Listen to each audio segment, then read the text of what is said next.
On today's Saturday news, a former WWE wrestler reportedly refuses to put over a AEW star on Rampage. We've got some big old heel turns on Smackdown. And John Cena undergoes surgery. Are you ready? Are you ready for the news time? Yes, my name is Bill Chambers and I'm joined by Gareth Morgan to talk all things wrestling news. But what is up first? First, we have wrestlers saying no to doing the J.O.B. They just don't want to do it. This wrestler was Gran Metalik, apparently. This was on a Rampage. I believe it was the 27th of October edition. That's when it aired. Obviously, it was taped a few days earlier, but this is according to the Wrestling Observer newsletter. Dave Meltzer noted it in the latest edition of it. And he said that originally...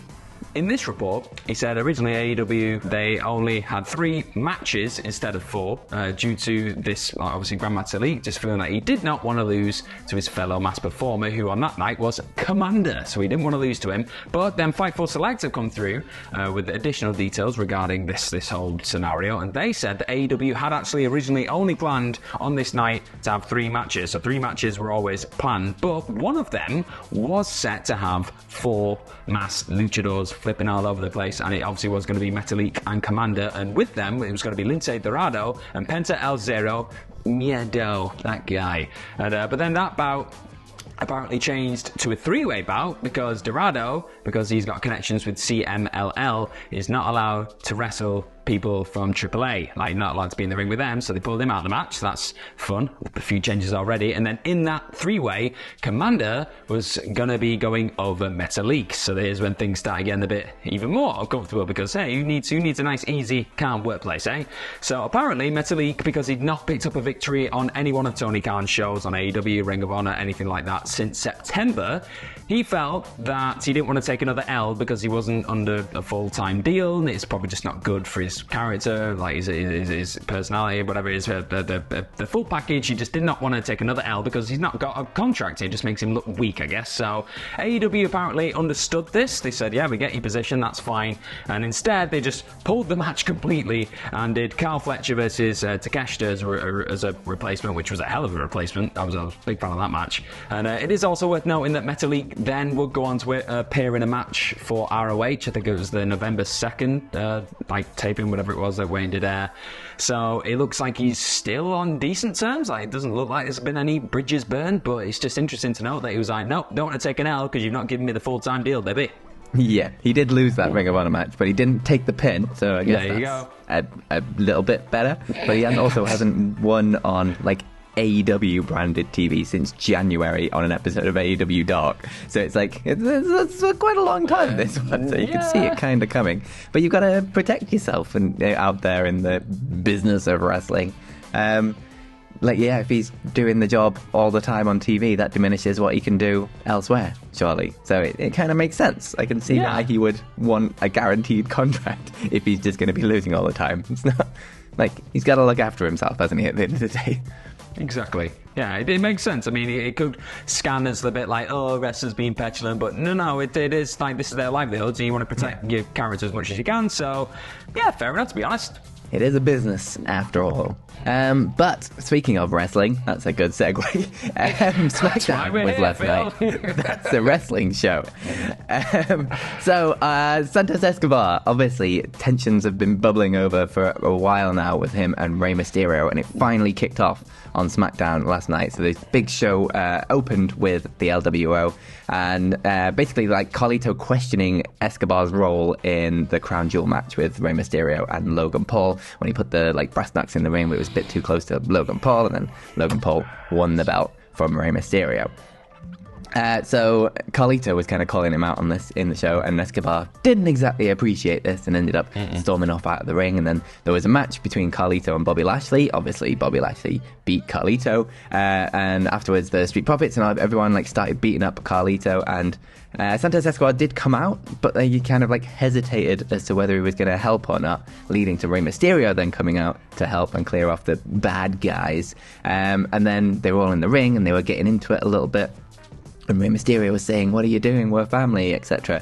And Rey Mysterio ended up pushing over Escobar, and then Escobar kind of flipped out on Rey Mysterio, and it finally happened. He's gone heel. He attacked Rey Mysterio, he chucked him into the ring post, and then Rey kind of fell down on top of the steel steps, and his leg was behind it, and Santos ran into the steel steps and crushed his leg.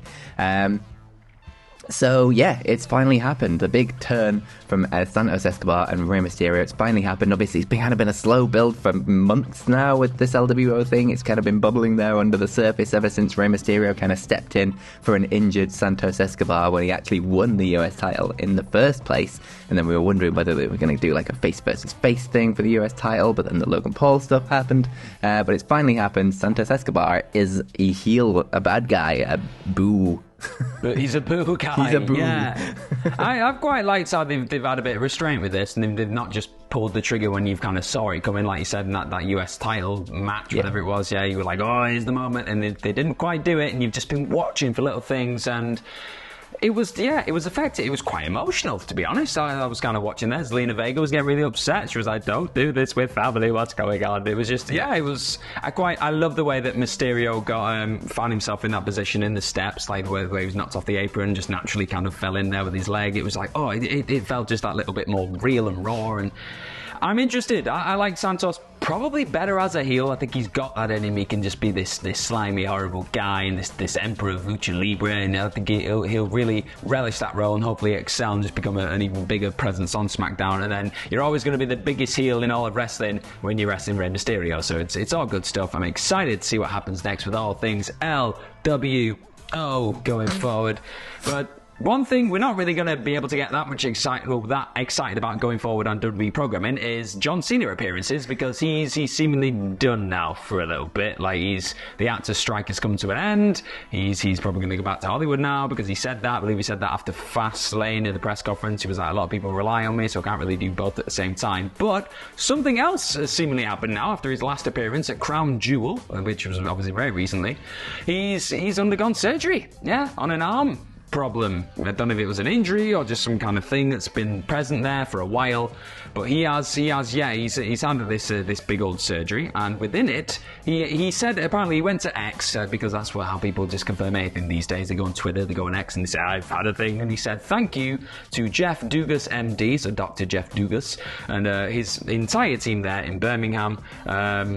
Birmingham. I'm American now. I just said Birmingham. What is wrong with me?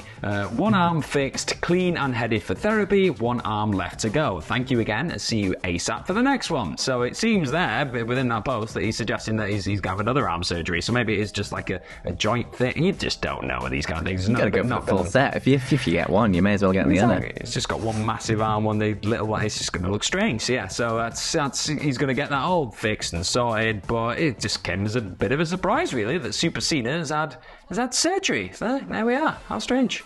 Yeah, whatever it is, obviously get well soon. I've kind of enjoyed his latest run, to be honest, in WWE. It's been understated, but I think it's worked out quite well. Get well soon, Mr. John Cena. But moving back over to SmackDown, Santos Escobar wasn't the only thing to happen on this show. It was a big show. So the ending of SmackDown, the main event, was a big, six-woman tag match between Asuka, Charlotte, and Bianca Belair versus Damage Control.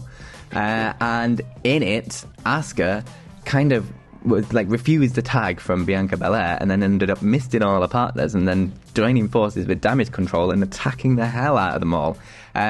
Shotzi attempted to come out and help at one point, but then she got laid out herself, and it ended up with Bayley, Dakota Kai, Io Sky, Asuka, and Kairi Sane all stood hand in hand at the end of SmackDown as sort of the victors, I guess, over everyone else. So Damage Control has some new members over the last few weeks, and they now have Asuka and Kairi Sane and Io Sky in there.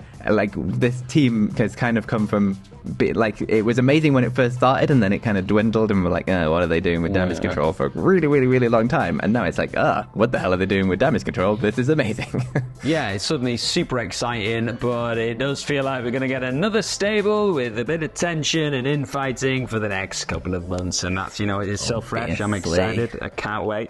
I'm a little bit more excited about this one because we've not really seen it in the women's division yet, and it means that you're going to have a lot more stories moments and like just the screen time for all these talented women. So I'm a bit more giddy about that. But yeah, it does feel like we're going back to that well a lot lately. So we'll just see what happens. It does look like it's going to be maybe a War Games thing. Like they've got this big squad now, but who's going to be on the babyface's side? Let's see. There's a certain Jade Cargill who's floating around. That'll be interesting. Let's just see what goes on there. But hell of a SmackDown really for big angles and storylines, and that's what we want. We like talking points. Like SmackDowns that just pass us by, and this one, it certainly did not do that.